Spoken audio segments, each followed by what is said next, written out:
Welcome, step into my office. The Yeah. Chrome and Ice show is back. Yes, sir. Chrome here, Ice there. How you doing? Alright, so let's start. Fail of the day. Who we got? Alright, we're going to start with the pretty popular, pretty talented, pretty dumb, Oh, yeah. if you ask me, at least with life choices, Dak Prescott. News just came through. This guy, I mind you, is one of the top 5 QBs for sure going in the NFL draft. 100% going to be drafted. Probably biggest payday of his life. You know, signing bonuses and all of that. And this guy gets arrested for DUI last night. Last night? Yeah, I In, believe it was last night. Mississippi? Now I have to check the date on that, but the date, the time doesn't even matter. He got arrested for DUI, and he's an idiot for ruining this. You know, you're given a chance that not many people are given. Right. You know, he's a star QB, going to be in the NFL. Your draft stock goes way down. He's probably still going to get drafted. So that's kind of like he may have that attitude of a superstar, like, oh, I'm going to get Doesn't drafted care. anyways. But that's horrible to have. You know, For real. Why not take it And your as high draft as you day's can? coming up. Yeah. Draft day's coming up. Wow. Let's Wow. look. Yeah, I mean, who decides? Who on earth decides around that time when draft day is almost here? You know what? I should drink and drive tonight. So you would think you would have a ride home, right? Being like so popular or Right. so. Maybe he's such a dick he doesn't have any friends, or not many friends. I don't know. Hey Dak, let's try to get a DD next time. How about that? There you go. I like a life lesson here. No, for Gosh. real though. Dude, again, it's just like another kid throwing away his chances in life, man. It's like after a while, I don't know if it's like sad or funny. You know, it's Yeah. just like. There's so many people that would just kill to be in his position, Yeah, for real. and he just treats it like shit. Just takes it for granted. Yeah. Yeah. I wonder how he's gonna end up drafting though. Yeah, because they only said top 5. They didn't, so, and that's We'll see. definitely going to drop him lower. Yeah, they're gonna be worried about him. Yeah. That's crazy how like one mistake can like ruin your credibility. Yeah. You know, like everything you've done is under question now. Yeah. Your character and what your priorities in life are, and your line of discipline and like your morals, dude. That comes under question because these people are about to pay you. You know, in college Big money. you play free ball, so they don't have to worry about that kind of stuff as much. But this is an actual cost. This is your job now. You can lose this job and not be able to play again. Like, Literally, you know, I think that the clubs have so much more of a risk to take than Dak Prescott is even taking a risk on his own future career because he's not even thinking about his career. You Right. know, I feel like clubs are thinking about his career more than he is himself with these kind of actions. Yeah. You know, even if I feel like if someone did care about, actions speak louder than words, and so if your actions are as so, how can really people, they want to believe you, I feel like, but it's like, how could they not? You drink and drive, or, what other things could you make, your credibility just Yeah, and dies. this isn't the first time this kid's, if you follow sports religiously like I do, this isn't the first time this kid's been in trouble. Last spring break, when we were still seniors in college, actually I was on our spring break in the same city he was in Panama City. On vacation. Panama City Beach, Florida, and it was the week. It was a different week than our spring break is maybe the week after, but he was there with all of his boys or whatever. Right. He was out on the beach, but at one moment for whatever reason he was alone. I guess that's the story, and he gets into a scuffle, an argument with some guys, and he's probably thinking he's the big Obviously. badass. Yeah. That's the general story. Now, I may be wrong. I wasn't there. Maybe they picked the fight with him. Who knows? But the point is, he couldn't turn the other cheek. And Yeah. knowing that he's a big deal and it's going to be seen somewhere, he gets in a fight, ends up getting jumped, and gets his ass whooped For by real. multiple guys on the beach in Panama City. And it I'm was a sure big he got in deal. trouble for it too. Still, like, Right, with yeah, yeah. school, because you're representing them. Yeah, it like, was the a second you pretty sign big on. deal. Yeah. So you gotta Wow. realize when you're in the spotlight that you can't do so many reckless things. Like even if you're still young, Right. you're in the spotlight. People are gonna know. People want to know what you're doing. So they're gonna really want to know what you're doing wrong. Absolutely. It's gonna be out there. And so again, we always have to point out we're not in that position, Yeah. so we can't Right. act all holy like we wouldn't Yeah. do it. But we can look from an outside point of view and say that was really dumb decision. Yeah, that was not. Yeah, he did not think about that decision thoroughly. And that's something I've always been adamant about. I've never been someone who drinks and drives. You know, Yeah, that's just, not. I will not ever say that I've not been a big partier or someone who likes to go out and have a good time and have a few drinks. He would like to. But I'm not the guy who drinks and drives. You can ask all my friends. I would not go out before I go out and have to drive and drink. Right. I'd rather spend $20-$30 on a taxi than spend $3,000-$4,000 minimum on a DUI. And your credit. License ruined. Suspension, credit ruined. That goes on your job record. People don't want you to get jobs or keep jobs. It's a big deal. Yeah, it's crazy, man. It's crazy. Just hopefully people just don't do it. They can learn from his mistakes, you know. But yeah, you know, this is us reminding everybody. Yeah, for real. But so something happened when we were hanging out the other day, and it's like been like a seed, man. And ever since it happened, I just can't get it out of my head because I don't want to sound like an asshole when I talk about this, but I feel like it needs to be talked about. The other day we were gonna go get breakfast at IHOP, and we pulled up, and there's this guy. Oh, okay. He came See, up. I'm gonna let everybody know. I didn't know about this topic today. I let him choose this topic, and I have no idea what he's about to bring up. Now I kind of do. Yeah. So this guy, we pull up to IHOP. We place our to-go order. And he comes up to us, and he's wearing slacks with a white shirt, like one of the 3 button-down polos. And it has like some like employees business, and it's a little dirty, but nothing too bad. And he comes up, he's like, "Hey, excuse me, do you mind if I, say like give a couple words or something?" And he's like, "Hey, my car broke down, the classic line." He said, my wife is about like 100 to 150 miles away. She's having our kids. And I was wondering if you guys can help me out. I have like a fan like distribution store for like San Antonio Spurs. Like I promise I want to take y'all's numbers down. If you guys can help me, I would love to help you guys back with like a jersey or a poster. And he even went out his way and said like it will be signed or whatever. And after a while, Chrome was like, yeah, man. He gave him a couple bucks, and I gave him a couple bucks, and he's like, is that all you guys can do? And then, Chrome drew a line. He's like, yeah, man, I need to take care of my own because, when I get breakfast. And I wasn't really feeling it. And I gave him another $5. And so, which is fine. And I wasn't even thinking about it. And then Chrome was like, why'd you give him another $5?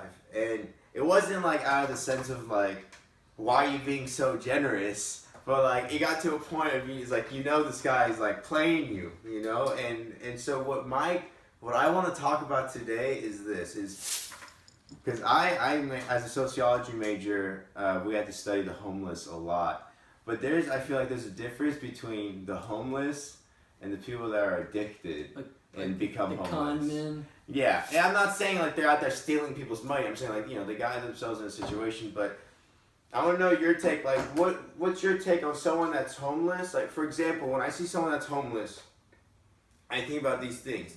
I think about why are they homeless? Not because like how they got there. I'm saying why are they remaining there? So I think about what are some things that can't help them move. So these people usually are lacking social security cards, driver's license, some sort of institutional bond that could put them in the foregrounds of the labor market, of the housing market, or of the educational market, getting free schooling. But they usually have nothing, And then there's people that have something, they've lost stuff, but they still have some of their stuff. And in sociology, they're known as professional homeless. People that have IDs and other sorts of identification. They could spend nights in hotels, or they even still have like relatives and stuff like that. And then there's people that I've become homeless because of addiction towards alcohol or drugs. And so the ethical dilemma I face is that I've always had a soft spot, or I always want, I was taught by my parents, to help the homeless. And I come from a culture where your neighbor comes before you. And, but whenever I see, for example, for homeless, I don't think that me giving them a couple of dollars would help them in compared to if I help them ensure that they have enough calories for that day. So like if I have a protein bar or if I have $1, I give them my protein bar. Mm-hmm. Because, like, they're in the vicious cycle of a couple of bucks. It's only going to make you think about where you are, and at the end of the night, you might cave in and get, like, a 40 or something like that. And now, here's my ending of the one, is those that clearly have a drug addiction, and you see them, they're panhandling, you can either know that they're trying to get it because they're getting, their irritation from the need for their next fix, or you could just simply tell by how messed up their teeth are or how incredibly skinny they are. And at that moment, do you help them out? And not that this is judging you, but saying like how, like this person, some people fall into homelessness because of being a veteran or the financial aid crisis. But people that have fall into the vicious cycle of like using heroin and stuff like that, should you give them a couple of bucks to potentially go help them get their next fix so they can possibly eat and sleep? Or do you not do anything? Or should we do something else as a whole nation? Do you think that we should address this thing with like help? But I just don't know, like, is money actually worth giving to homeless rather than helping them like, hey, let me give you a ride to the Social Security office, even very low that someone might do this. But I'm saying like, how come we don't think like that as a culture? Like, oh wow, these people need driver's licenses. They need ID. They need somewhere to start their life. Not always do the same thing every day, living under a bridge. Rather than just giving them a couple bucks. Which I'm not saying like we shouldn't give them enough food and stuff, but I just want to hear your take. And it's been killing me all morning. All morning. And it's because it happened a couple days ago, and every morning I think about it because I'm going to go eat breakfast. I just go and I think about that guy. And I don't think about it more that I got played or, because that guy, there's no way he would be acting like that if he was having kids. He was way too calm. I would be losing my shit if I had kids 150 miles and my wife was in labor. He was way too cool. And maybe, I wasn't on point, and I'm not saying I should have called him out, but, like, what do you think, man? What do you think about giving money to the homeless and giving money to addicts? Well, this is what I have always done, and this is because I saw a big role model for me growing up was my dad, and I was lucky to have both of my parents be good role models growing up. But being a guy, I was closer with my dad, and one thing I always saw him do was when someone would ask him for money, homeless man or whatever it may have been, is he would, no matter what the situation, see, our situation was a little bit different, and I'll get into that in a minute, but when they would ask him, do you have any change to spare, whatever it may have been, wherever he was, he would say, well, how about this? This is to counteract the fact that they could have been using it to go get drugs. How about I run to the store right up the street, or one time it was actually at a gas station. He was like, I'm going to go inside and get you something to eat. Actually, he didn't tell the guy. He just saw a guy asking for money, and so he went inside and got the guy a full meal. That one specific time at the gas station when he did that, brought the meal back out to the guy without even having talked to the guy yet. Just hands it to him and goes to leave. The guy thanked him with tears in his eyes. Right. That's a real homeless person who needed a meal. It's like calories was on the line. They needed to survive, needed a meal. So that's what I prefer to do if possible. Our situation was different, where the guy didn't ask for spare change. He wasn't asking for money for food, because he had this whole story about his family. Right. So just if it was true, his wife was pregnant and all this 100 miles away, food's not going to help him at that point. Yeah, right. He doesn't need the food. So but he had all the signs of a typical addict. Teeth were gone, like all mangled and everything, gone, rotten. His eyes were kind of tweaked out, like real big, glossy over them. Glossed over. He was a taller, bigger man, but he was thinner, and you could tell he had low body fat. Veins were all out and everything in his arms. He had that outfit on, but he made the points like, look at me, man. Use your good judgment and you could tell like and I was thinking about it was so scripted, and it was like a stunt. So like. And I almost like kind of I wasn't comfortable at all at first because when we pulled into IHOP, he fucking zoomed in behind us and parked real fast, like 4 spaces over, gets out, immediately starts walking over. I'm like, what the hell is this guy doing? Oh my God. This guy's about to pull some shit. I'm gonna hit him in his fucking mouth when he walks up to my truck.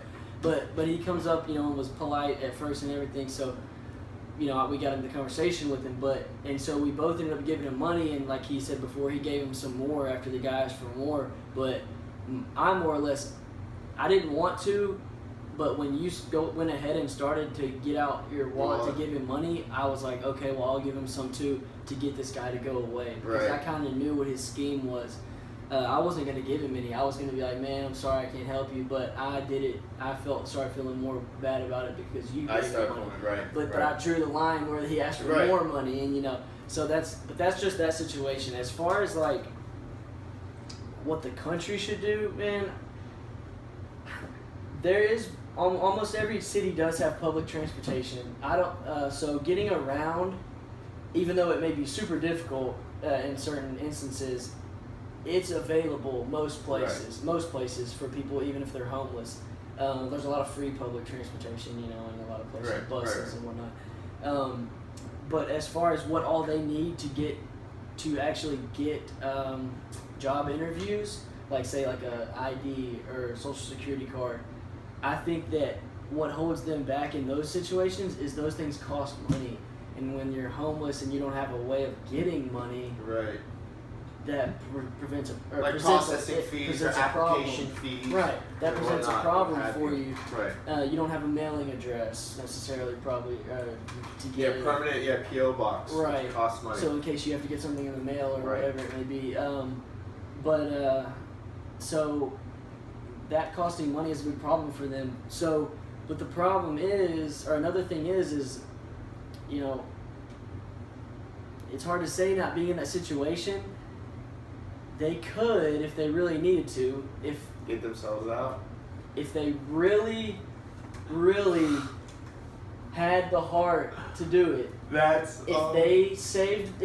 For this money that they're begging for, if they saved the money, they could, eventually pay for like an ID and for like, I don't even think Social Security card is. So you're saying like if they did their panhandling or they asked for spare change, and if they went through like 2 or 3 days of like holding themselves, they can save enough money to go do the first step to go get your foot in the door. They can incrementally do this, and then maybe as soon as you get that first step done, I gotta eat the next few days because I don't have food. You don't have food. And now I'm not saying when you're in that situation. I've never been in this situation, so when you're in that situation and you haven't ate, I'm sure I've dieted for a contest. It's hard enough doing that. Right. So I can imagine not having ate for a few days, and you're like, man, I could either save these few bucks, beg for a few more days, and then maybe I'll have enough to go get a Social Security card or ID, or I could just take these few bucks and eat, and I'll feel better for at least tonight.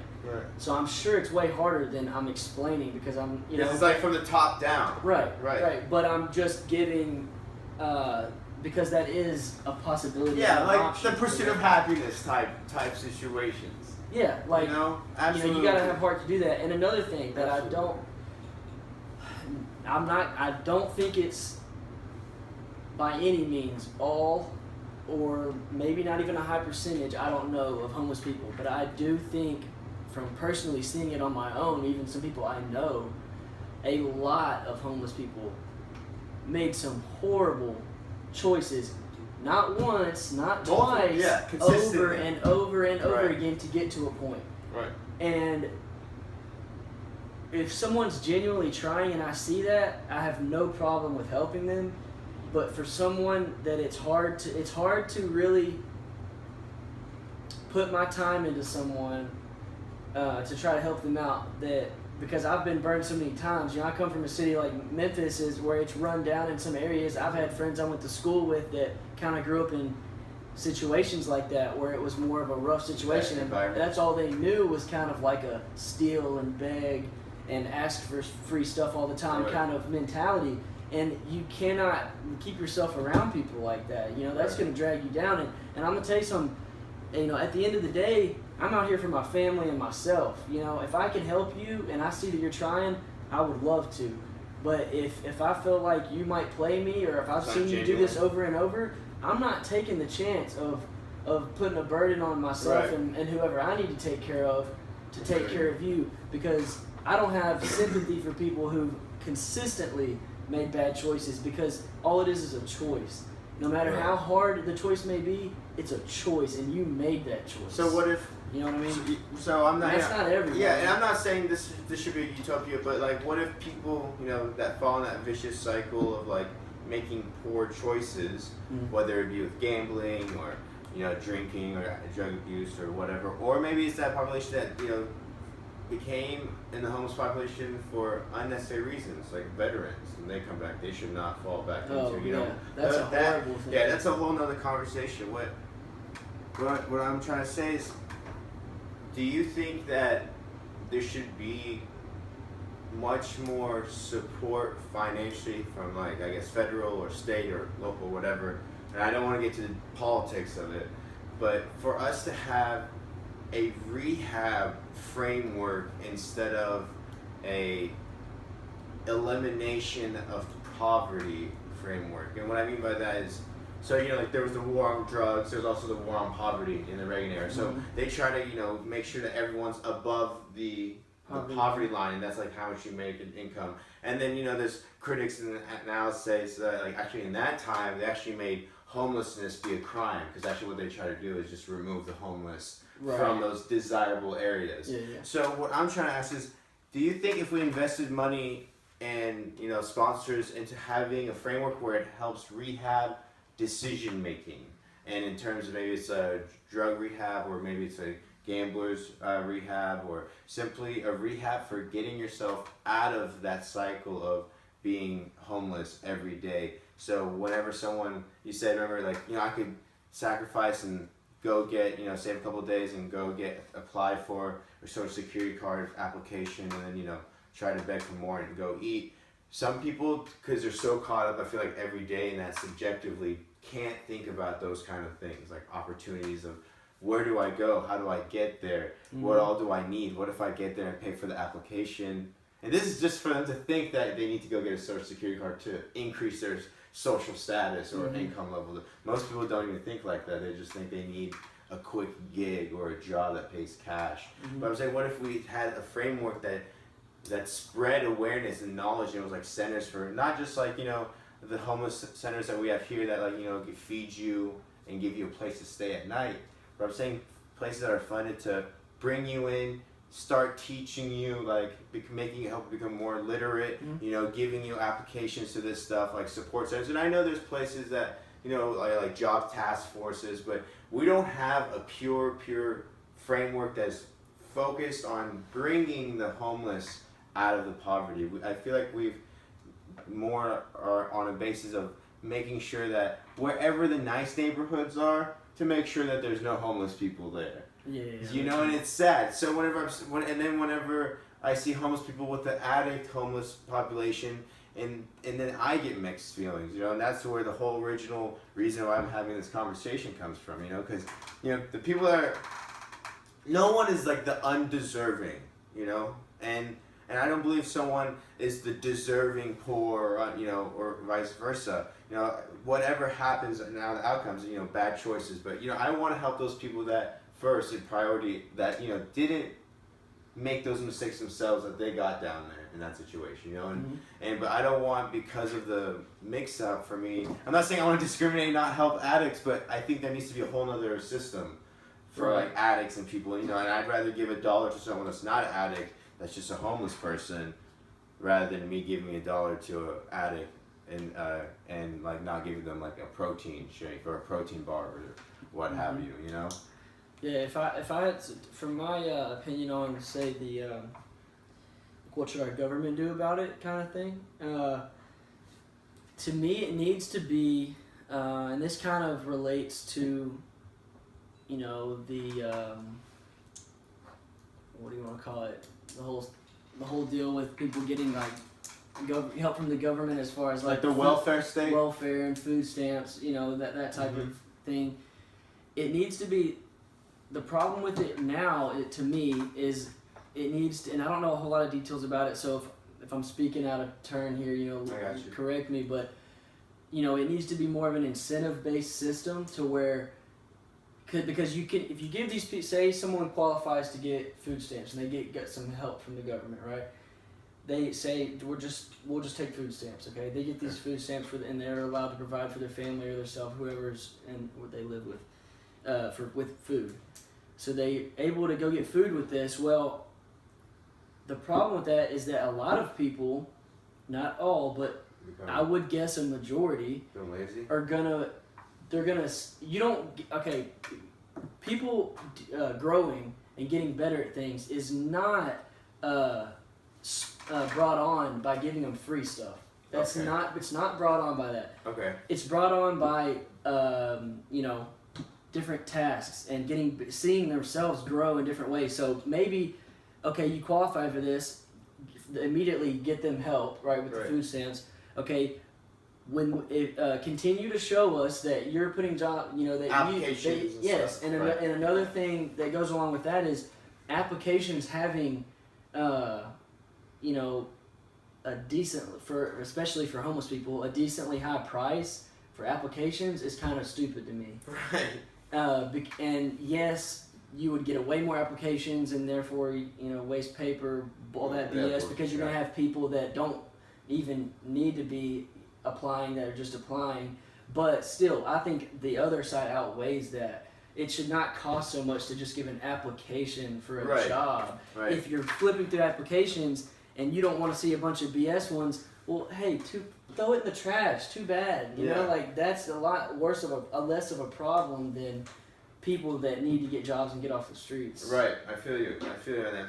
So that's a very common thing that we perceive that if we give people free stuff, and it's very it's a very common and it's practical argument that just in essence we want to be as efficient as we can be, which is also a synonym for we're trying to be as lazy as possible. So if something's given to me, I'm not going to go after to go get it, if it's already being given to me. So what's the point of me going after it? Besides, our brains are going to know that and they'll be like, why are you doing this? It's coming. So I understand that, but us trying to eliminate from the welfare state. When I say welfare, I'm not just talking about the welfare checks from taxes.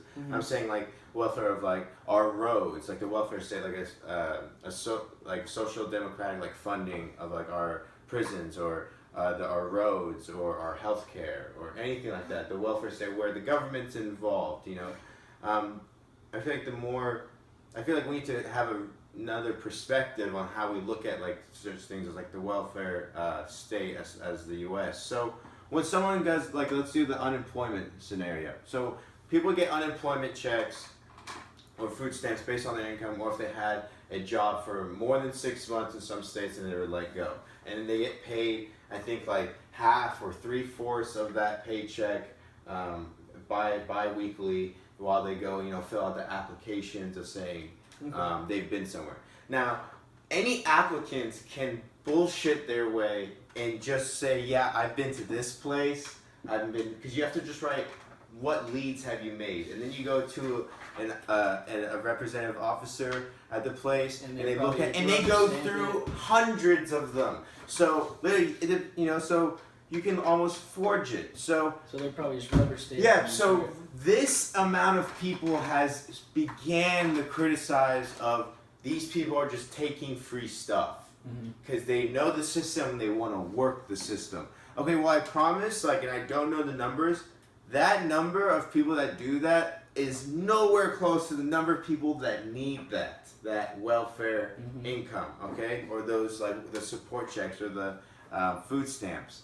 What I suggest, and some literature suggests too, is that we should not have a welfare state that supports its citizens based on just pure monetary means, like food stamps or checks, social security checks. What we could do for people that are on the unemployment program, instead of them getting checks or fully, having that as the only alternative, we should do things like skill work workshops or special technician certificates that they can go and apply to, that's it's a paid for program, Right. You don't necessarily need to go to school to become an electrician or a plumber. Right, all this but money these are that- sustaining that jobs. we're just handing them. Let's put it into something that will Right, benefit and them some of these instead. people might need psychological help. So counseling might actually be better for the actual status of their brain or like their mind or their conscious, what have you, for them to get that help instead of them just getting that money and who knows, they waste it on drugs, alcohol, gambling, or something that is not worth their future investment of that money. And given that much money that you get, it's still not enough to support you. That unemployment, it's not meant to support you. It's meant to like sustain you for a small period amount of time so you can go get another job, 3 to 6 months. But people draining that or doing those tactics really have fueled the argument that, people are lazy and they just want to collect it. So if we have that, we want to narrow that or deter that types of people, we should do different frameworks of trying to get people skilled and counseled and raising their knowledge and hopefully giving them outlets to like community colleges or other places that offer free or extended loan programs. I don't want to get into like how, getting a loan can be dangerous, but I just think we just need to redo it because how can we criticize a corrupt culture like, oh, you guys are just taking money, all this stuff, when we have a corrupt system that's producing this. So I'm not saying the bad thing like it's just supporting them. I'm saying it's corrupt in a way that's just only giving out money. It should give out other things. And I think food stamps is a great idea, but I would hate to see. I think it has to be backed by some incentive, though. Absolutely. Yeah. You have to show that you are. And not by writing it on a piece of paper. Yeah, you know what I mean? And not by saying, oh, and that's what the argument can be like, the government needs to employ more officials to actually go out and not like be your probation officer and be like knock on your door and be like, I thought you were going job seeking today. Yeah. But like someone that's like meant as a social worker to get you that job or get you that class or that certificate training course as soon as possible, because maybe the incentive should be based on that their work can be seen as better if they can get people off unemployment checks or employment check benefits sooner. I'm not saying to make cutbacks on people to get them off welfare or unemployment checks, but to get them back into society, Right. back into the system of self-sustaining, and maybe there needs to be more, more investing in that. But something else is a whole other topic with the homeless people that are addicts, because part of me gets mad, because I'm just like, you either have like a family that like you single-handedly ruined or you ruined your life, but who am I to judge, But at the same time I want to help, but then I'm torn, because it's like I should be helping someone else, but who am I to say I shouldn't help this one person? Right. Would you let him go? And it's hard coming from two people who've never battled addiction. We're Right. too strong-minded to let something control us like that. So it's hard for us to like give sympathy to someone who lets something like a substance control them. Absolutely. I don't understand it. It's hard for me to give sympathy. I can't. It's hard to wrap my mind around something I've never experienced, or I don't ever feel like I would experience. And I've seen it. I've seen from someone go from a perfectly fine kid, like I mentioned a few episodes ago, my cousin that OD'd at 23. Rest in peace, Nick. But I've seen someone go from being a perfectly fine kid to the ultimate downfall, of overdosing and passing away. And I was there with him. I was one of the closest people at his age out of all of our cousins. Pretty big family on my stepdad's stepfather's family, but so I hung out with him a lot, and I saw the struggles, and I saw us. I tried to take him out and do things that good, clean fun. We went to the movies all the time, went to the dog park, and we would kick it and hang out, play Xbox, all this, and it was great. But when I wasn't with him, and I couldn't be with him all the time, it was a lot harder for him to do that and just stay clean. And so I know how hard it can be for someone, but it's hard to understand why it's so hard. Absolutely. It's such a tough world. There's this comic. I want to do a little last note so you guys can think about it. Just different perspective. There's this comic that says, it's like, Hey, did you know scientists have finally came out with a new like a blanket that's like an invisibility cloak? And then this guy that's a sociologist, he's like, but wait, sociologists have already done that, have already made that. And then the scientist goes like, how? What do you mean? And then goes to the next scene, and it's the sociologist holding a homeless sign. Wow. And the guy's like, where'd you go? You know, so something to think about. You know, like especially in America, you know, we try to look away from the homeless. You know, and like what we said, what we discussed, if it, you know, there's like ethical boundaries that cross, or morals of like, you know, with addicts or just regular homeless or veterans that are homeless. You know, that's subjective, and that's your own personal understanding and your values. But you know, just learn not to look away, because at the end of the day, you know, they're people. You know, and if we just be more humane to one another, you know, that's when we'll start seeing, you know, a little more brighter days. And even if they're having the hardest ones, it's shocking how they're the most giving, the homeless usually are. But you know, if some of them, like my instance a couple of days ago, that I felt I got played, you know, at the end of the day, he was in a situation where he had to lie in that situation like that, you know, practice that kind of practice to get what he needed to get, you know. And the fact that someone has to go through this just shows that, you know, we as individuals and as society and institutions and people that work in those institutions need to redevelop ways to not combat this problem, because this isn't something that is a bad thing. This is just something that is here, and this is an issue. You know, this isn't something that we need to remove. We need to take these people from the lowest of the lows and bring them to sustaining abilities in social class or economic level. So, you know, if to your personal opinion, if a couple bucks won't do, you know, maybe a Kit Kat bar, or like a water bottle, or something that ensures has calories in it that can help them for the next couple of hours, to won't like hurt their stomachs, you know. Or if you do believe it, help it, you know. And hopefully one day I can become someone that has the means that I can give $100 bill to anybody that, you know, that I see struggling and stuff. But if you are, awesome. And if you're a youngin' and you have your parents and they're okay and they, you know, they're well off, and if you have the abilities, you know, use your power and help them. I'm not saying like shower them with money, but like if you can, do it. Buy them like a pack of water or a package of ramen. Like for all the college kids out there, like it's a couple of bucks, but it's quite a bit of calories. Yeah, in a little pack of that's ramen. a lot of salt too. A lot of salt. Yeah. You know, but you know, just at the end of the day, just know that they're there. You know, and they exist, and they need your help. And whether if it's emotional or physical or purchase or something, anything counts. Yeah, I prefer that method. I'd rather buy them $100 worth of groceries that are sustainable without, say, a fridge or whatever, than I would give them $100. Right. You know, any day of the week. Absolutely. So. Ooh, man, that feels so good to get off my chest. Yeah, hey, Yeah. It was a good segment, but you know, it helped too. I think us riff, because you know, you just kind of surprised me with it. So, Right. So my true first reaction. I'm glad out, I did you know? that too. I'm glad. We didn't have to think about it or anything. Yeah. And it's something we both feel kind of strongly about. And I think we could both, without even talking about it being a segment, we could feel that we both felt strongly in different ways about it the other day. Yeah. Because of how how we took him coming up to us. Absolutely. You're like one step ahead of me. I was immediately like, this guy's a scam. Like, I'm just going to give him a couple bucks to get him away.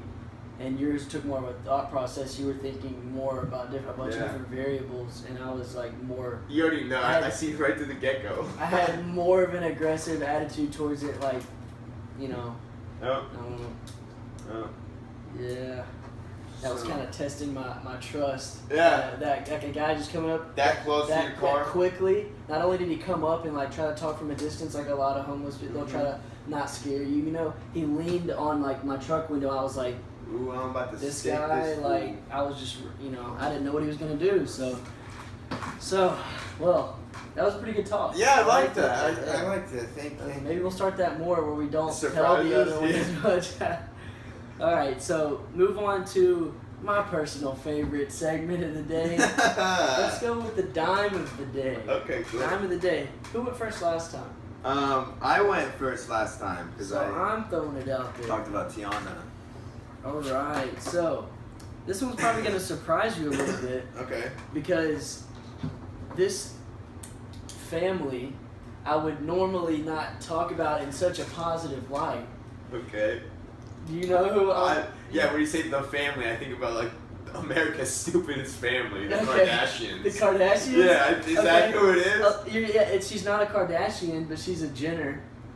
Oh. And I'm gonna go with Kendall Jenner. Okay. I'm gonna go with Kendall Jenner, and not necessarily for any type of a positive thing she's done lately or anything such like that. But one thing I respect about her in a family of, let's be honest, not the brightest bunch. No. Not the brightest bunch. Hey, and mind you, they weren't. Look up pictures in the 80s and 90s or whenever they were young.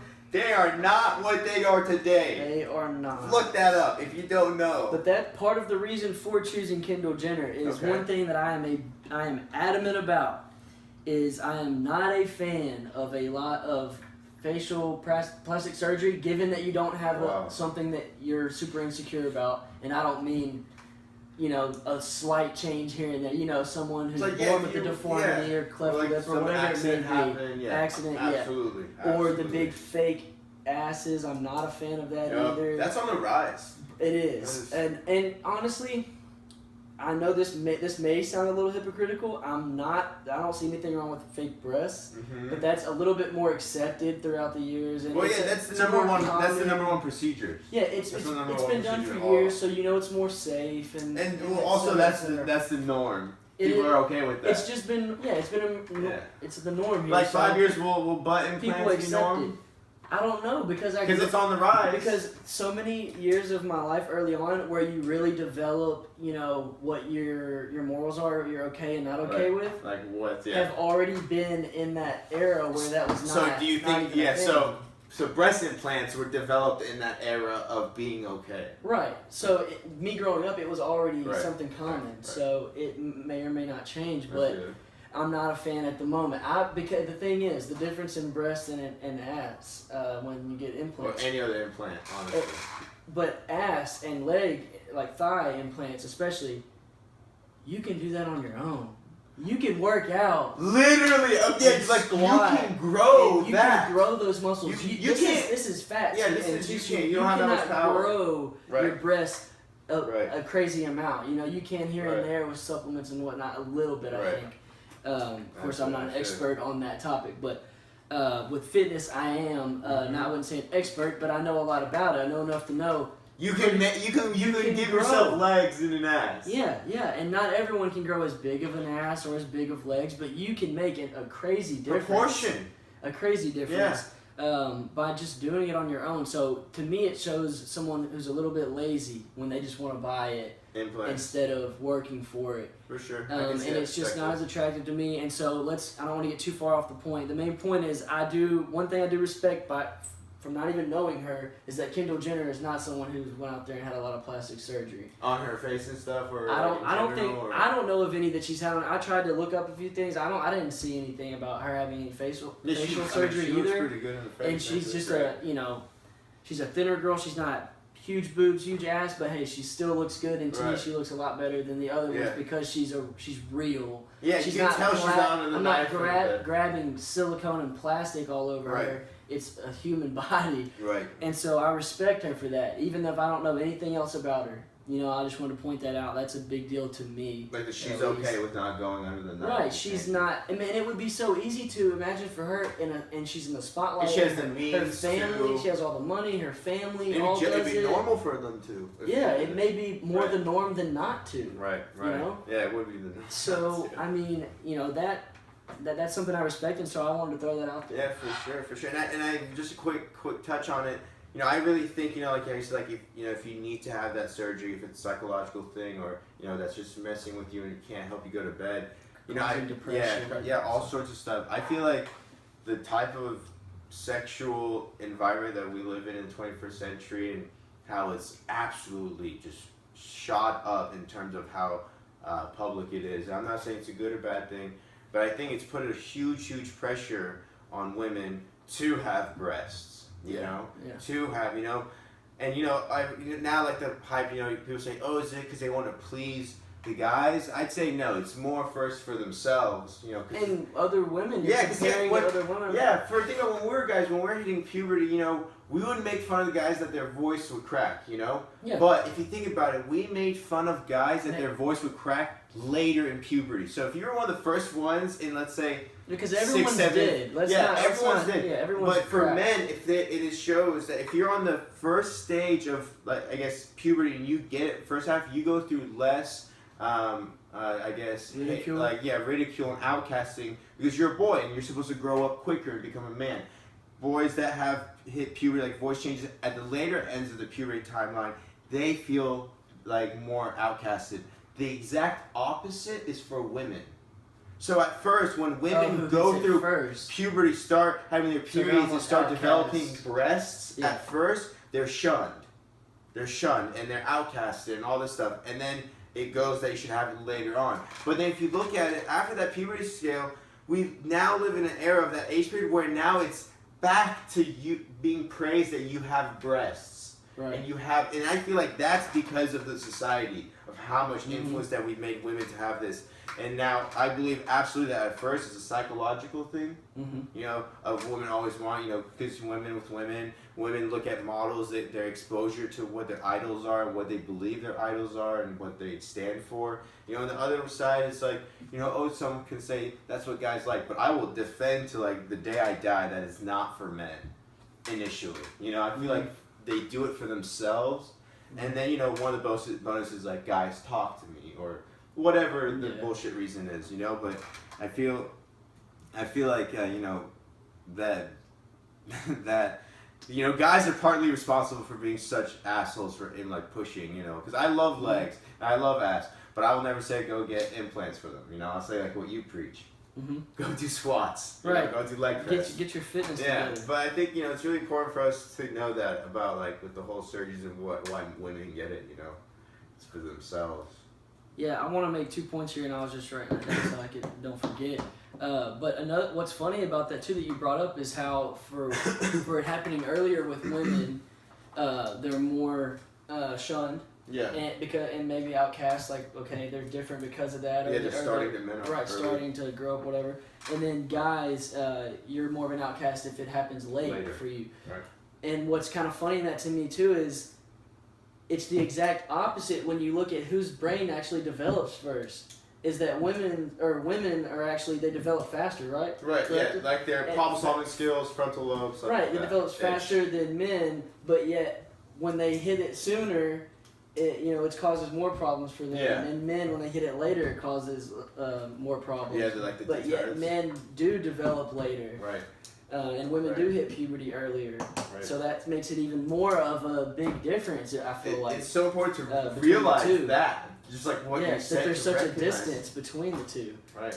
And I was someone who went through it later. I was probably about a year behind most guys growing up as far as like the puberty thing. So I understand and I can relate to the hitting it later. And I was a smaller kid for majority of that time during puberty where everyone's hitting the growth spurt and they're starting to get a little facial hair or whatever it may be. I hit it later, so I can relate to that. It feels like back in the day with that, it feels like it's never gonna come when you're in that situation. You're like, why am I so late? Have you noticed even now at this age, every now and then when your voice cracks, you're like, dude, did your voice just crack? Right. It's not like you're in puberty right now. Right. Like it's shunning. It's almost like it's such a big. Oh man, that's such an embarrassing thing for guys. Yeah. Scream. It's such a big deal. And I don't have a deep voice in general, so I already don't have a deep voice. And then if my voice was to crack, it's just a big deal. And then another thing, the other topic I wanted to bring up is people focus a lot on what you were saying about how women, you were saying part of it. Yeah, but it's not the main reason or the strongest reason. Right. That's my point. Here's my argument though.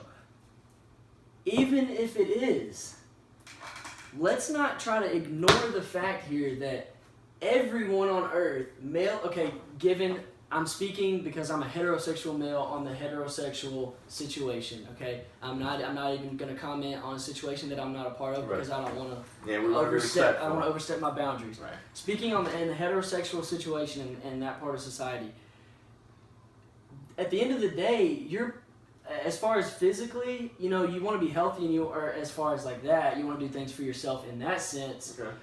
And you want to be comfortable with yourself. So girls may get breast implants or whatever it may be to feel more comfortable or less insecure. But at the end of the day, we are animals, and whoever is the most, like survival of the fittest. Whoever if you're successful, say you're a guy, you're successful, tall, dark, handsome, good looking, you're muscular, you are going to get the best looking chick. So most guys are focused on doing whatever they can to have the most points per se on their side to look like the biggest prize. Because in a primitive way of thinking, every female wants to mate with the male who's going to give them the most powerful offspring and who gives them the most resources. And the same with the male and the female. He wants a female who's going to be able to take care of everything she needs to take care of as a woman.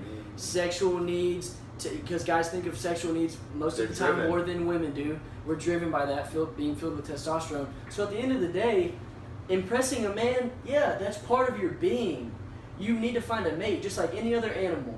And so, just like men, part of the reason why I work out is because I know that females like it. Yes, I do it because I love doing it anyways, and I want to be healthy. But part of it is because I want to find the highest level of a mate that I can. And that's a primitive way of thinking, but that is at the root of it how it works. Yeah, like it's like let's cut the crap. We all take showers, yes, because we want to stay hygienically clean, but we do it for women. We iron our clothes for women. This is heterosexual men. We comb our hair and brush our teeth, obviously because you're supposed to, and it's clean, and you want to. Right, it's for everyone, but it's mainly for women. At the end of the day, women. at the end of the day, I do that.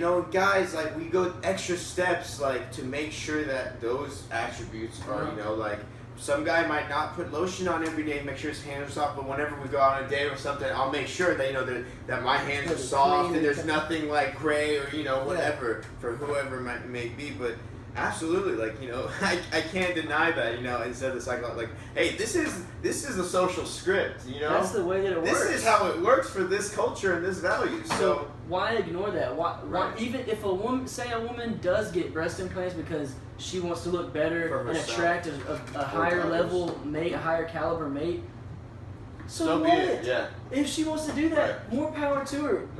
That's part of her purpose on Earth, is to reproduce, just like a male's purpose is to find a female to reproduce with. So, who's to say that that's wrong? To try to find a higher level mate, Absolutely. Yeah, that's the way I look at it. Man, and this all started from Kylie Jenner. Look at this. Wow. Kendall Jenner. Kendall Jenner, yeah. Wow, we almost went on another topic. For real. Okay, so my girl is her name is she goes by Lemmy. She's on Instagram. Her Instagram name is Real Lemmy, and it's Lemmy. And I have another thing. I have another weak spot for a lot of people have this too, but for English accents, I'm an accent fan. But now here's another addition that really gets me is dark skin, with an English accent. With an English accent. So if she happens to be on that Egyptian or around that. So pretty dark, right? Pretty dark, yeah. And if you guys look her up, she has one of those people crazy waist. I'm not promoting that. I don't think that's great, but she has a crazy zero waist. I'm not gonna say it's not great, but you don't want to try to change your own your natural build. Yeah, and that's not safe. Don't use waist trainers. They shape your organs. Oh, just another quick fix that people are trying. Literally, you want to oh my god, go do the weighted hula hoops. Girls do that shit. It works apparently. Eat healthy. How about eat healthy? Yeah, but this kind of stuff. I mean, it makes your waist look crazy, but yeah, it's just that's the type. I'm not saying she's the one, but dark skin and an English accent is something that you don't see coming, and that's obviously because we're living in a race-based perspective, but just in general, I really like that, and with the long hair and all that, even though I might have extensions. But anyways, look her up and, see whichever one you like and let us know. Again, her Instagram is Real Lemmy, Lemmy, and let us know which one y'all like. Yeah. So see which dime y'all who'd y'all side with on the dimes there. If you want to follow Kendall Jenner on Instagram at Kendall Jenner, KendallJenner. Excellent. So Now we do the next part. We're doing the badass of the week, and what I'm gonna tell you something. I want you to tell me when do you think this was said? Okay. At what time do you think this was said? And this isn't like think about it crazy question. It's not a riddle. And I want you guys to think about when do you think this was said. And this will give my intro for the badass of the week. Okay, you ready? Don't look. Okay, so, alright, listen up. Okay, so it says, when wireless is perfectly applied, the whole earth will be converted into a huge brain, which in fact it is. All things being particles of a real and rhythmic whole, we shall be able to communicate with one another instantly and irrespective of distance. Not only this, but through television and telephony, we shall see and hear one another as perfectly as though we are face to face, despite intervening distances of thousands of miles. And the instruments through which we shall be able to do all of this will fit in the vest of our pockets. Okay, so this is talking about, obviously, what? Wi-Fi and wireless. Yeah, like a phone. Phone, yeah. Yeah, cell phone. One day we could FaceTime, regardless of the distance. Right. We can talk to each other, like... I'm thinking it was probably said in, because the first big cell phones were what, the early 90s? Mm-hmm. Probably, right? So I'm thinking maybe late 90s. Late 90s? Okay. You guys ready? 1926. And guess who said this? Guess who said this? Who?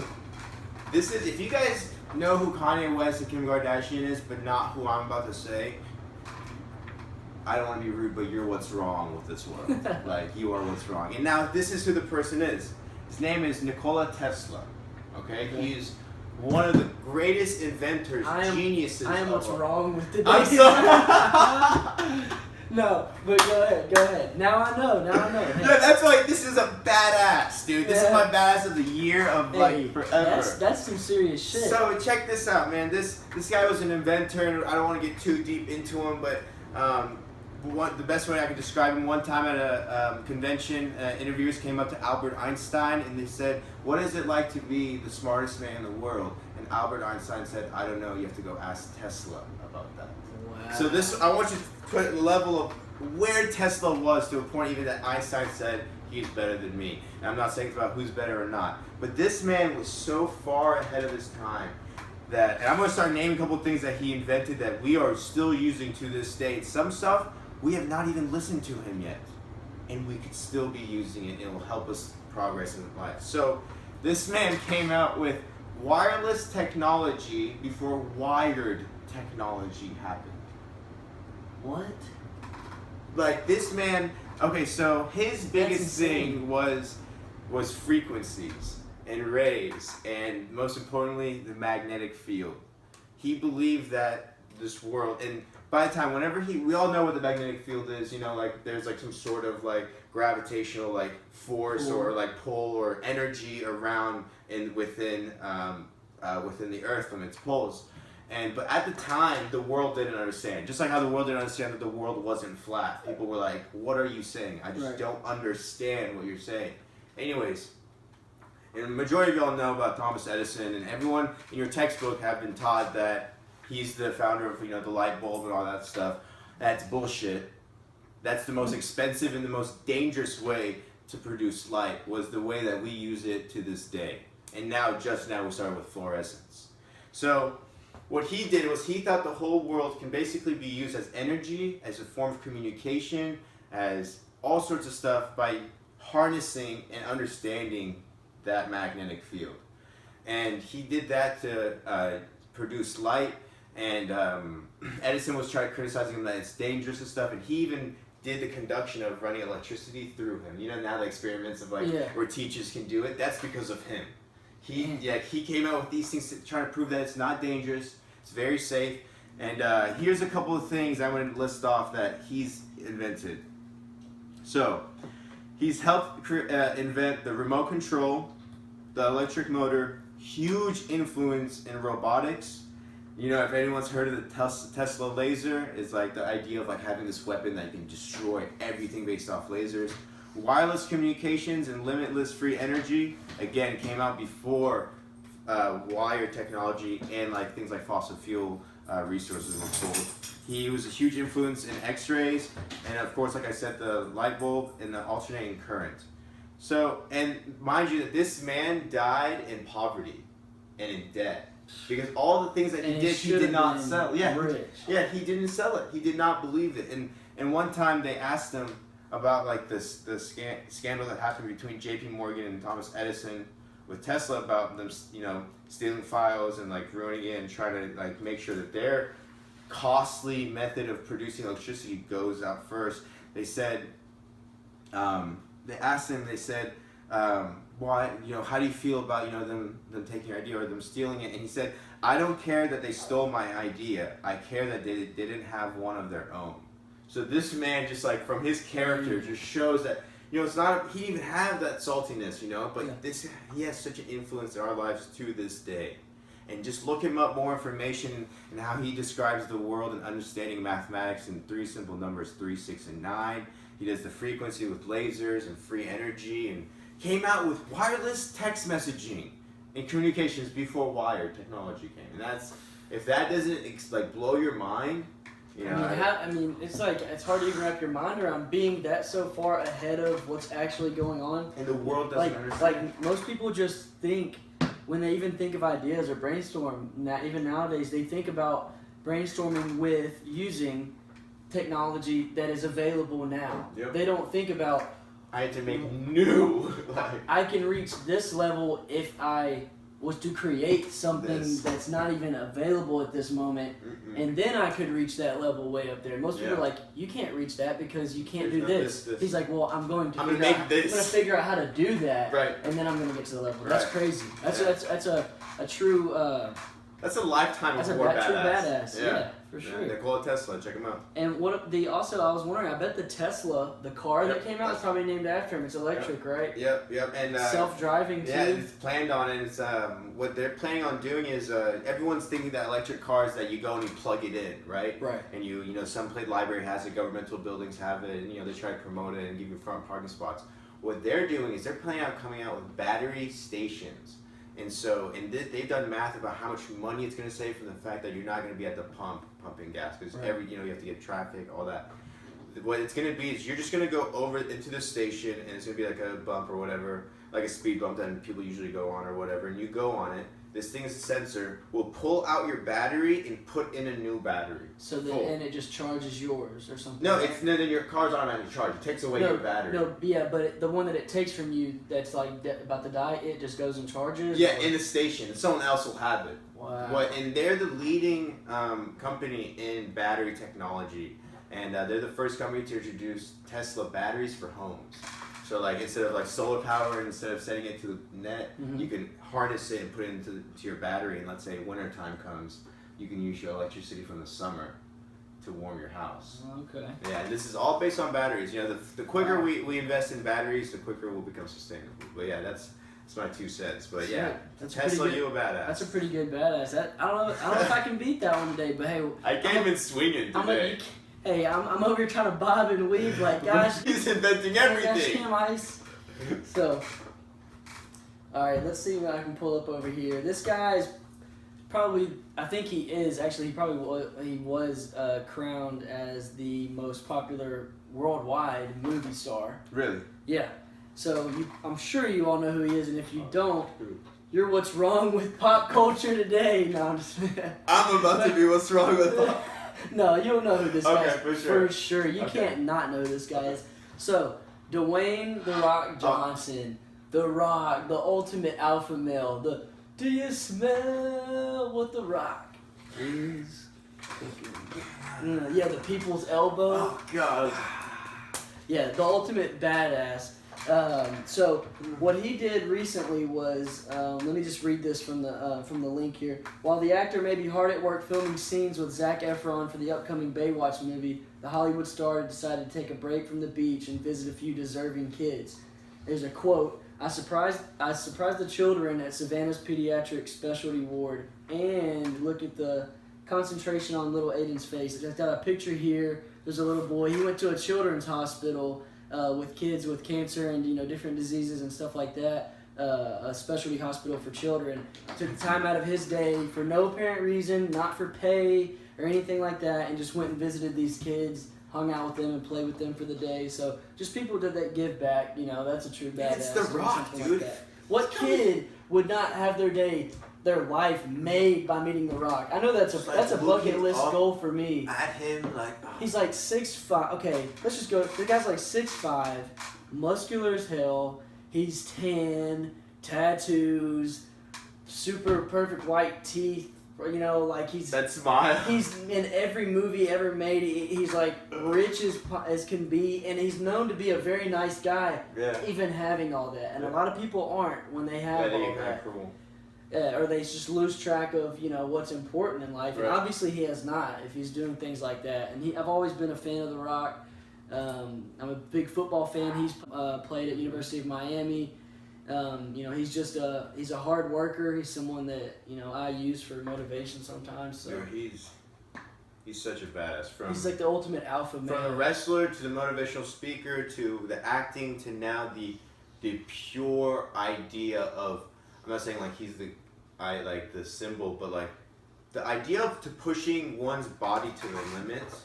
And mind, as far as like. And whether the whole argument if he does it naturally or not naturally, I don't know, but I'm going to give him the benefit of the doubt. The fact that you can, I feel like it's great for everyone to know, and I should take my own advice, for them to know the limits of their body, of like how they can grow. Like you recognizing by working out every day and eating healthy that you have hard time putting on weight. Mm-hmm. So you experiencing the limits of your body, and I think everyone should do that. And The Rock is like prime time example. Been doing it for years. Yeah. Gosh, that guy's. Looks like there's even a video here. If you guys want to check this out, it's on eonline.com.